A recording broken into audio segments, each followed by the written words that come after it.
The Lion King, Disney's 1994 film that grossed almost $1 billion in worldwide sales, with plenty of direct-to-DVD sequels, kind of technically sequels. The Lion King was very much a success, and with the recent trend of people taking old animated movies that are perfectly well off how they are, and turning them into live-action / CGI abominations, it was inevitable that Disney would create another soulless corporate cash-in. In 2019, they released The Lion King again. But that being said, that video has already been covered by multiple other YouTubers, YMS, and other people, so I don't really want to look at The Lion King 2019. That's a bit overdone, overtop. Today, I want to talk about a slightly different topic. People didn't realize it at the time, but there was actually another film that was planned to be released in 2020. A perfect blend of the old original style, the new, well-integrated CGI, and wonderful photorealistic shots all put together into a powerful combo that would later become what was technically both a remake and a reboot. It was dubbed the remake boot, but sadly Disney got hacked recently and all the footage got stolen.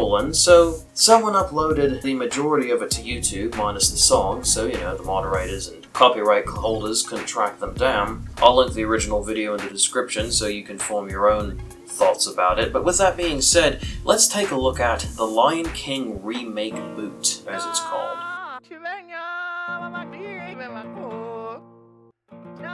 The movie begins just how any Lion King remake has any right to begin, with some meerkats who look like they've seen some shit, and we are serenaded by the beautiful work of truly a master craftsman in music production. I'm not sure if this is Hans Zimmer or not, it could be, although I could be wrong. Now, whether you want to call this character Simba, Kimba, Zimba, it doesn't matter, it doesn't really make a difference. What's important here is that there's a lion, he's king, or at least he's gonna be king.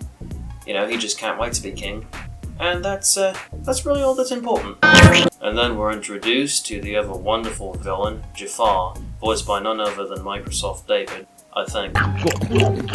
So then we get an interlude from the big boss boy who stops Jafar from eating Rowan Atkinson bird.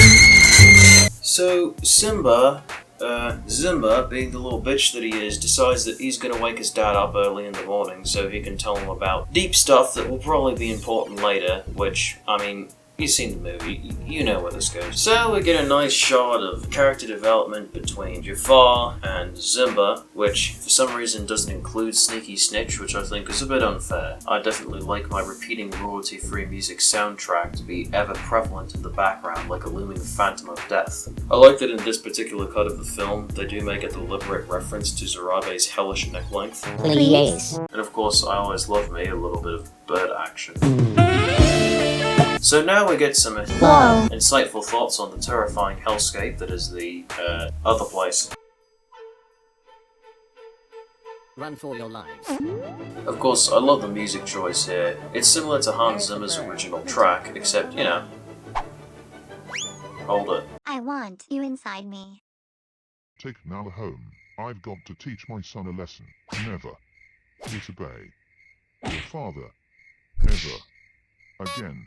Oh, Daddy. I always love the idea of having a casual conversation while my friend and comrade just sort of falls apart behind me. That's always fun. I'm surrounded by idiots. Also, I love the fact that the oral anatomy of these characters is so well integrated, it feels almost real. Now you wait here. Your father has a marvelous surprise for you. Whoa. If I told you, it wouldn't be a surprise, would it? I would have liked it if Ed actually had more lines. In the original film, he was clearly sort of a goofy secondary character, but he's more of a hellish amalgamation in this one, so I would have appreciated if he had a few more lines. The thing that I love most about this movie is you can't really make any memes out of any of these frames, so it's nice to see something that isn't as memeable as other films. Also, the music choice here is very fitting. Of course, one of the most famous scenes in any of these films is this scene. I mean, come on, we all know it, we all love it. It's undeniably a huge part of everyone, just in general. I think that if my friend was hanging off a cliff, definitely the first thing I would do is just sort of grab his hands, just gouge my fingernails into them, just be like, "Long live the king," and stare into his fucking soul.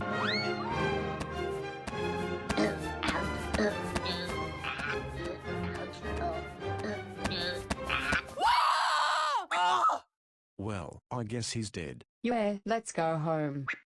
So then Simba dies, but not really, because you know, Warthog Boy and Default Skin here are quick to come to his rescue. Hey, check this out. It's a deadline. Now that voice is going to haunt my nightmares for a very long time. Hakuna Matata. Oh well, Makumba Batata.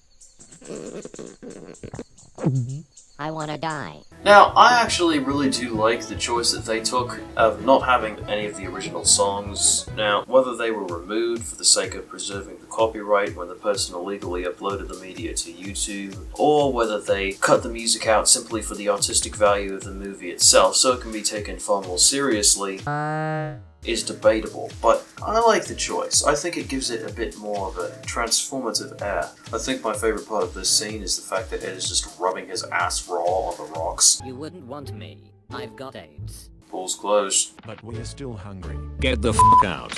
Now, this particular version of the movie has many, many wonderful scenes, but I have to say, this is among the top 10. It is, of course, very much helped by the fact that I'm pretty much positive he was just smashing up shit. Hey, what's going on? She's gonna eat me. Definitely not anyone's fetish in any way. Of course, the fact that there aren't any songs in this particular version means that they don't get any bedroomized sex scenes, so they just have to make it do with everything else in every place else. I like to be on top.